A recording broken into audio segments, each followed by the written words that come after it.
ಭಾರತ ಪಾಕಿಸ್ತಾನ ನಡುವಿನ ಕದನ ಗಡಿಯಲ್ಲಿ ಉದ್ವಿಗ್ನತೆಯನ್ನು ಸೃಷ್ಟಿ ಮಾಡಿದೆ ಅಂತ ಕದನ ವಿರಾಮ ಕುರಿತು ಟ್ರಂಪ್ ಮಾಡಿದಂಥ ಟ್ವೀಟ್ ರಾಜಕೀಯ ಕೋಲಾಹಲಕ್ಕೆ ಕಾರಣವಾಗಿದೆ. ಕೇಂದ್ರ ಸರ್ಕಾರದ ವಿರುದ್ಧ ಮುಗಿಬಿದ್ದಿರೋ ಕೈ ನಾಯಕರು ಸರ್ವಪಕ್ಷ ಸಭೆ ಕರೆಯಬೇಕಿತ್ತು ಅಂತ ಗುಡುಕ್ತಾ ಇದ್ದಾರೆ.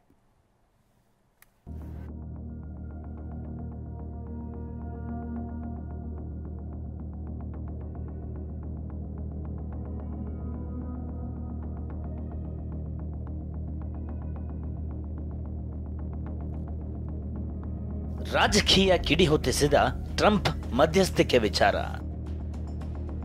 ಕೇಂದ್ರದ ವಿರುದ್ಧ ಮುಗಿಬಿದ್ದ ಕಾಂಗ್ರೆಸ್ ನಾಯಕರು. ಭಾರತ ಪಾಕಿಸ್ತಾನ ನಡುವೆ ಯುದ್ಧದ ಕಿಚ್ಚು ಹೊತ್ತಿಕೊಂಡಿದೆ. 2 ದಿನಗಳಿಂದ ಕದನ ವಿರಾಮ ಘೋಷಣೆಯಾಗಿದೆ. ಆದರೆ ನಡುವೆ ಟ್ರಂಪ್ ಮಧ್ಯಸ್ಥಿಕೆ ಹೇಳಿಕೆ ರಾಜಕೀಯ ಕಿಡಿ ಹೊತ್ತಿಸಿದೆ. ಮೊನ್ನೆಯಷ್ಟೇ ಅಮೆರಿಕ ಅಧ್ಯಕ್ಷ ಡೊನಾಲ್ಡ್ ಟ್ರಂಪ್ ಭಾರತ ಮತ್ತು ಪಾಕಿಸ್ತಾನ ಸರ್ಕಾರಗಳು ತಕ್ಷಣದ ಕದನ ವಿರಾಮಕ್ಕೆ ಒಪ್ಪಿಕೊಂಡಿವೆ ಮತ್ತು ತಟಸ್ಥ ಸ್ಥಳದಲ್ಲಿ ಹಲವು ವಿಚಾರಗಳ ಬಗ್ಗೆ ಮಾತುಕತೆಗಳನ್ನು ಪ್ರಾರಂಭಿಸಲು ಒಪ್ಪಿಕೊಂಡಿವೆ ಎಂದು ಘೋಷಿಸಲು ನನಗೆ ಸಂತೋಷವಾಗಿದೆ ಅಂತ ಟ್ವೀಟ್ ಮೂಲಕ ತಿಳಿಸಿದ್ರು. ಅಷ್ಟೇ ಅಲ್ಲ, ಕಾಶ್ಮೀರ ಸಮಸ್ಯೆ 1000 ವರ್ಷಗಳದ್ದು, ಬೇಕಿದ್ರೆ ನಾವು ಇದನ್ನ ಬಗೆಹರಿಸುತ್ತೇವೆ ಅಂತ ಮತ್ತೊಂದು ಟ್ವೀಟ್ ಮಾಡಿದ್ರು. ಟ್ರಂಪ್ರ ಇದೇ ನಿಲುವು ಇದೀಗ ದೇಶದಲ್ಲಿ ಕಾಂಗ್ರೆಸ್ ನಾಯಕರು ತಿರುಗಿ ಬೀಳುವಂತೆ ಮಾಡಿದೆ. ಸಿಎಂ ಸಿದ್ದರಾಮಯ್ಯ ಕದನ ವಿರಾಮ ಘೋಷಣೆಗೂ ಮುನ್ನ ಕೇಂದ್ರ ಸರ್ಕಾರ ಸರ್ವಪಕ್ಷ ಸಭೆ ಕರೀಬೇಕಿತ್ತು ಅಂತ ಹೇಳಿದ್ರೆ ಇದೊಂದು ಸ್ಟ್ರಾಟಜಿಕ್ ಬ್ಲಂಡರ್ ಅಂತ ಬಿಕೆ ಹರಿಪ್ರಸಾದ್ ಕಿಡಿಕಾರಿದ್ದಾರೆ. ಟ್ರಂಪ್ ಹೇಳಿದಕ್ಕೆಲ್ಲ ಪ್ರಧಾನಿ ಮೋದಿ ಒಪ್ಪಿಗೆ ನೀಡುತ್ತಿದ್ದಾರೆ. ನಮ್ಮ ದೇಶದ ಬಗ್ಗೆ ಮಾತನಾಡೋದಕ್ಕೆ ಡೊನಾಲ್ಡ್ ಟ್ರಂಪ್ ಯಾರು ಅಂತ ಪ್ರಿಯಾಂಕ್ ಖರ್ಗೆ ಪ್ರಶ್ನಿಸಿದ್ದಾರೆ.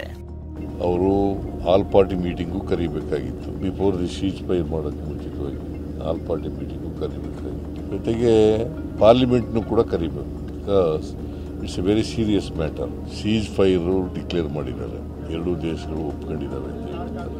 TGMOಗಳು ಸಭೆ ನಡೀತದೆ, ಅಲ್ಲಿ ಏನು ತೀರ್ಮಾನ ಆಗುತ್ತೆ ನೋಡೋಣ. ಸ್ಟ್ರಾಟಜಿಕ್ ಆಗಿ ಜನಗಳನ್ನ ಮೂರ್ಖರನ್ನಾಗಿ ಮಾಡೋಕ್ಕಾಗೋದಿಲ್ಲ. ಸ್ಟ್ರಾಟಜಿಕ್ ಆಗಿ ಮಾಡಬೇಕಾದ್ರೆ ನರೇಂದ್ರ ಮೋದಿ ಅವರೇ ಸರ್ವ ಪಕ್ಷದ ಸದಸ್ಯರನ್ನ ಕರೆಸಿ ನಾವು ಮಾಡ್ತಾ ಇದೀವಿ ಅಂತ ಅವ್ರಿಗೆ ಹೇಳಬೇಕಾಗಿತ್ತು. ಅದ್ರ ಬಿಟ್ಟು ಡೊನಾಲ್ಡ್ ಟ್ರಂಪ್ ಅವರು ಯಾರ ಇದ್ರ ಮೇಲೆ ಅವ್ರು ಮಾಡಿದ್ರು ಅನ್ನೋದನ್ನ ಹೇಳಬೇಕಾದ್ರು ಬಹಳ ಮುಖ್ಯ. ಆದ್ರಿಂದ ಇದನ್ನ ಸ್ಟ್ರಾಟಜಿಕ್ ಬ್ಲಂಡರ್ ಅಂತೇಳಿ ಇಂಗ್ಲಿಷಲ್ಲಿ ಹೇಳ್ಬೋದು. ನಾನು ಒಬ್ಬ ಅಮೆರಿಕದ ರಾಷ್ಟ್ರಪತಿ ಅಧ್ಯಕ್ಷರು ಒಂದ್ಸರಿ ಅಲ್ಲ 2 ಸರಿ ಹೇಳ್ತಾರೆ, ನೀವು ದಯವಿಟ್ಟು ಆ ಲ್ಯಾಂಗ್ವೇಜ್ ನೋಡಿ, ನನಗೆ ಬೇಜಾರಾಗುತ್ತೆ. ನನ್ನಿಂದ ಆಗಿದ್ದು, ನಾನು ಮಾಡಿದ್ದು, ಇವ್ರಿಗೆ ತಿಳುವಳಿಕೆ ಹೇಳಿದೆ, ಸಾಮಾನ್ಯ ಪ್ರಜ್ಞೆ ಕೊಟ್ಟೆ. ಇದು ನನ್ನ ಮಾತುಗಳಲ್ಲ, ಅಮೆರಿಕ ಅಧ್ಯಕ್ಷರು ಮಾತಾದ್ರೆ ನಾವೇನು ಮಕ್ಕಳೇನ್ರಿ? 1000 ವರ್ಷದಿಂದ ಜಗಳ ಆಗ್ತದೆ ಅಂದ್ರೆ ನಮ್ಮ ಇತಿಹಾಸನೇ ಗೊತ್ತಿಲ್ಲ ಅವರಿಗೆ. Who are they to interfere in our affairs and why are they allowing, why is our government allowing them to interfere? ಮತ್ತೊಂದೆಡೆ ಕಾಂಗ್ರೆಸ್ ನಾಯಕರ ಟೀಕೆಗೆ ಕೇಂದ್ರ ಸಚಿವರಾದ ಪ್ರಹ್ಲಾದ್ ಜೋಶಿ ಮತ್ತು HD ಕುಮಾರಸ್ವಾಮಿ ತಿರುಗೇಟು ನೀಡಿದ್ದಾರೆ. ಅಮೆರಿಕ ಮಧ್ಯಸ್ಥಿಕೆ ಕುರಿತು ಈಗಾಗಲೇ ಹೇಳಿಕೆ ನೀಡಲಾಗಿದೆ. ಯಾವುದೇ ಕಾರಣಕ್ಕೂ ದೇಶ ಒಂದಾಗಿರಬೇಕು, ಈ ವಿಚಾರದಲ್ಲಿ ವಿಪಕ್ಷಗಳು ರಾಜಕೀಯ ಮಾಡಬಾರದು ಎಂದಿದ್ದಾರೆ. ಇನ್ನು ಕುಮಾರಸ್ವಾಮಿ ಭಾರತದ ಶಕ್ತಿ ಏನೆಂಬುದನ್ನ ಪಾಕ್ಗೆ ನಮ್ಮ ಯೋಧರು ತೋರಿಸಿದ್ದಾರೆ ಅಂತ ಸಮರ್ಥಿಸಿಕೊಂಡಿದ್ದಾರೆ. ಇವತ್ತು ಎಲ್ಲ ಮಾಧ್ಯಮದಲ್ಲಿ ಭಾರತ ಸರ್ಕಾರ ಅಧಿಕೃತ ಹೇಳಿಕೆಯನ್ನು ಕೊಟ್ಟಿದೆ ಮತ್ತು ನೇರವಾದಂಥ ಮಾತುಕತೆ ಅದು ವಿತ್ ಕಂಡೀಷನ್ ಅನ್ನೋದನ್ನು ಸ್ಪಷ್ಟಪಡಿಸಿದ್ದಾರೆ. ನಿಮ್ಮ ಮಾಧ್ಯಮದಲ್ಲೇ ಬಂದಿದೆ. ಹೀಗಾಗಿ ಇದು ಯಾವುದೇ ಕಾರಣಕ್ಕೆ ನಾನು ಈಗೂ ವಿನಂತಿ ಮಾಡ್ತೇನೆ, ನಾನು ಇವತ್ತಿನವರೆಗೆ ನಮ್ಮ ಪ್ರಮುಖರು ಯಾರು, ಕೇಂದ್ರ ಸರ್ಕಾರದ ಪ್ರಮುಖ ಸಚಿವರು ಯಾರು ಇದ್ರ ಬಗ್ಗೆ ಪೊಲಿಟಿಕಲ್ ಆಗಿ ಹೇಳಿಕೆಗಳನ್ನು ಕೊಟ್ಟಿಲ್ಲ. ನಾನು ಪ್ರತಿಪಕ್ಷದವ್ರಿಗೂ ವಿನಂತಿ ಮಾಡ್ತೀನಿ, ದೇಶ ಒಂದಾಗಿರಬೇಕು. ಅಮೆರಿಕ ಮಧ್ಯಸ್ಥಿಕೆಯಿಂದ ಕದನ ವಿರಾಮ ಅನ್ನೋದಕ್ಕಿಂತ ಹೆಚ್ಚಾಗಿ ಇವತ್ತು ಪಾಕಿಸ್ತಾನಕ್ಕಾದಂಥ ಮುಖಭಂಗ, ಇವತ್ತು ಮಧ್ಯಸ್ಥಿಕೆ ಅಂತಕ್ಕಂಥದ್ದೇನಿದೆ ಪ್ರಧಾನಮಂತ್ರಿಗಳು ಈಗಾಗಲೇ ಹೇಳಿದ್ದಾರೆ.